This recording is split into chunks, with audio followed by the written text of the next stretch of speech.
దర్శి పట్టణంలో 1992 నుండి నాణ్యత మరియు నమ్మకంతో నడపబడుచున్న సంస్థ దేవతివారి Sri Saibaba jewellers and pawn brokers Kurichedu road Darsi Prakasam జిల్లా DVS hallmark jewellery 91.6 KDM మా ప్రత్యేకత.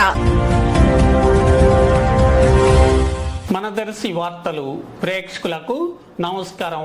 వార్తలు సమర్పిస్తున్నది మీ గంగిశెట్టి రామస్వామి. రాష్ట్ర సచివాలయంలో ఈరోజు రాష్ట్ర విద్యుత్ శాఖ మంత్రి వర్యులు గొట్టిపాటి రవికుమార్ను దర్శి నియోజకవర్గంలోని స్థానిక నాయకులు మారెళ్ల వెంకటేశ్వర్లు, అంబటి గోవిందరెడ్డి, కాకర్ల మల్లికార్జున, రూపినేని సీతారామయ్య అలాగే మరికొందరు మర్యాదపూర్వకంగా కలిసి శాలువాలు కప్పి సత్కరించి శుభాకాంక్షలు తెలిపారు. వివరాలను మల్లికార్జున తెలిపారు.